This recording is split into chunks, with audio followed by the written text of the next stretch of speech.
नमस्कार.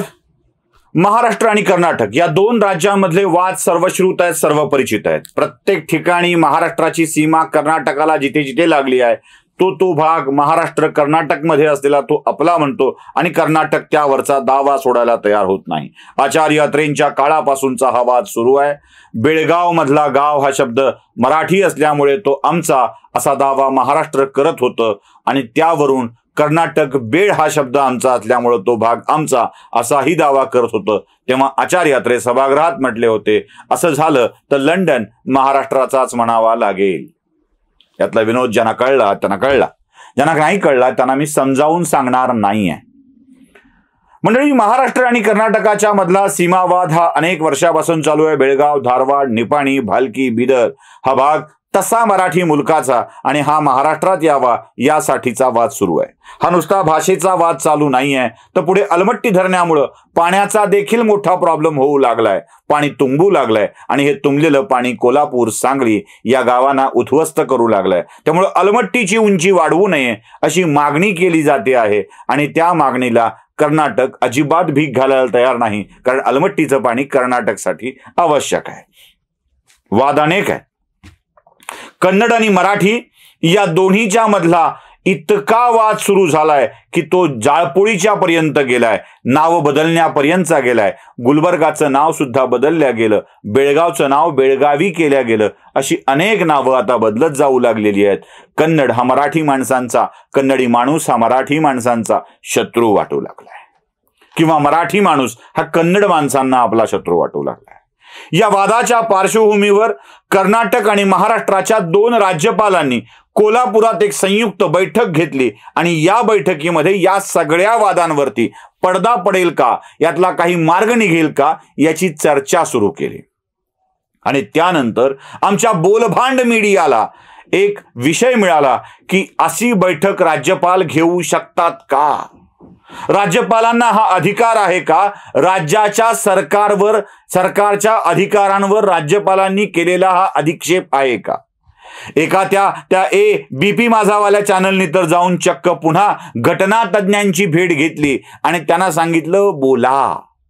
मग तेही उल्हासाने विषय बोलायला लागले आणि सांगायला लागले की हे असं असतं, ते तसं असतं. मग मी राजकारणावर नाही बोलणार, राजकारणाचंच बोलायचं असतं, ताकाला जायचं आणि भांडे लपवायचे. हा धंदा अनेक दिवसापासूनचा सुरू आहे. महाराष्ट्राचे राज्यपाल, कर्नाटकचे राज्यपाल एक दुसऱ्याशी बोलले, कदाचित यातून मार्ग निघेल, अलमट्टीच्या उंचीबाबत निघेल, सीमेच्या प्रश्नाबाबत निघेल, नाही निघाला तर काय यावर देखील चर्चा होईल आणि त्यात पुन्हा संवैधानिक मुद्दे काढण्यात येऊ लागले. ह्या दोन राज्यांच्या मधल्या वादांच्या मध्ये राज्यपाल काही निर्णय करू शकतात का? अरे सुकळीच्यानो, मी तुम्हाला घटनागरिक शास्त्र शिकवतो. घटनेमध्ये 3 सूची आहेत. त्यातली एक केंद्रीय सूची, म्हणजे ज्यात केंद्राच्या अखत्यारीतील विषय असतात. दुसरी आहे राज्य सूची, म्हणजे ज्यात राज्य सरकारने करायचे कायदे आणि त्या संबंधीचे विषय नोंदवले गेलेले आहेत. तिसरी आहे समावर्ती सूची, म्हणजे दोन्ही प्रकाराने करण्यासाठीचे काही विषय असतात, त्याची यादी दिली गेलेली आहे. आणि तुमच्या माहितीसाठी भारतीय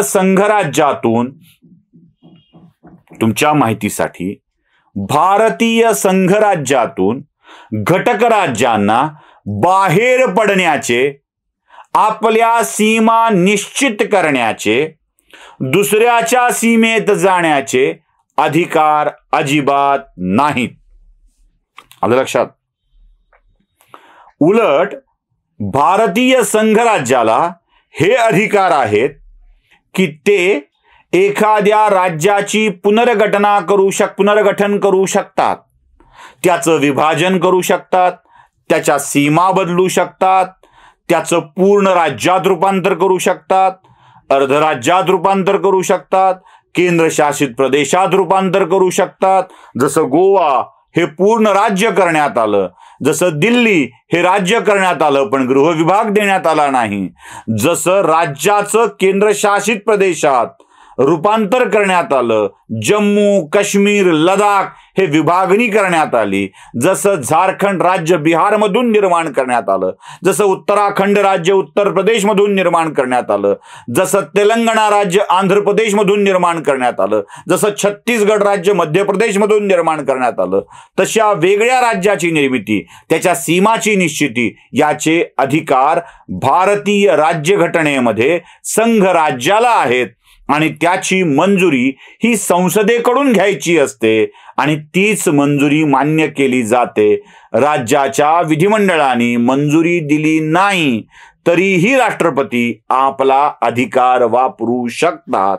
हे स्पष्ट असताना या पुळचट माध्यमांनी याबाबतची चर्चा, राज्यपालांचे अधिकार याबाबतचा विषय सुरू करून पुन्हा एकदा ती मराठी अस्मिता जागविण्यासाठी किंवा त्यावर वाद घालण्यासाठी जे पुळचट प्रयोग सुरू केलेत ना, माझा आक्षेप त्यावर आहे. राज्यपाल हे राष्ट्रपतीचे प्रतिनिधी असतात, ते केंद्र सरकारचे प्रतिनिधी असतात. राज्यातील सरकार व्यवस्थितपणे घटनेनं काम करतं आहे की नाही हे बघण्याची, त्याचं पालन करून घेण्याची जबाबदारी राज्यपालांची असते आणि राज्यपालांनी एखाद्या दोन राज्यांमधल्या अंतर्गत वादांमध्ये आपापल्यात भेटून एक अहवाल तयार करून तो केंद्राला सादर करणे हे कधीच घटनाबाह्य होत नाही. पण आपल्याकडच्या माध्यमांना भगतसिंह कोश्यारींच्या वरती काय राग आहे ते समजत नाही. ते भगतसिंह कोश्यारींना सतत सतत सतत बदनाम करण्याचा प्रयत्न करत असतात. उद्या जर कर्नाटक आणि महाराष्ट्राच्या राज्यपालांनी मिळून ठरवलं तर, जर तरचा विषय हा, जर तर की फारच वाद चाललाय. हे महाराष्ट्र आणि कर्नाटकच्या मध्ये, दोन प्रांतांच्या मध्ये भाषेचा अभिमान बाळगत, भाषानंतर पहिले राष्ट्र, पहिले हिंदुस्तान, पहिले भारत, फर्स्ट इंडिया, काही म्हणा नाव, तुम्हाला काय घ्यायचं ते नाव घ्या, पहिले राष्ट्र आणि त्यानंतर एखादी तुमची अस्मिता असते. ह्या तुमच्या अस्मिता जर राष्ट्राच्या अस्तित्वालाच तडे देत असतील तर त्या गेल्या चुलीत, तर त्या गेल्या चुलीत. पुन्हा शब्द वापरतोय मी, कारण राष्ट्र नावाची अस्मिता या सगळ्या प्रादेशिक, भाषिक, धार्मिक, जातीय अस्मितांच्या पेक्षा सुद्धा मोठी असते. उद्या जर राज्यपालांना असं वाटलं की या अस्मिता देशाच्या एकात्मतेला तडे देऊ शकतात, एक वेगळाच वाद निर्माण होऊ शकतो, एक हिंसक प्रकार निर्माण होऊ शकतो, तर या सगळ्या सीमेवरच्या प्रदेशांचं वेगळं राज्य किंवा वेगळा केंद्रशासित प्रदेश स्थापन करण्याची सूचना राज्यपालांच्याकडून मिळू शकते. दुसरा मुद्दा, एखाद्या धरणाची उंची किती असावी, त्यात किती पाणी साठवल्या जावं, त्या साठवल्यामुळे मागच्या भागात काही नुकसान होणार आहे का, पुढच्या भागात काही दुर्भिक्ष जाणवणार आहे का, याची जबाबदारी एकट्या राज्याची नसते. अहो, जिथे नाशिकला पाणी अडवून ठेवून मराठवाड्याला उपाशी ठेवण्याची मराठी अस्मिता हे नालायक राज्यकर्ते दाखवतात.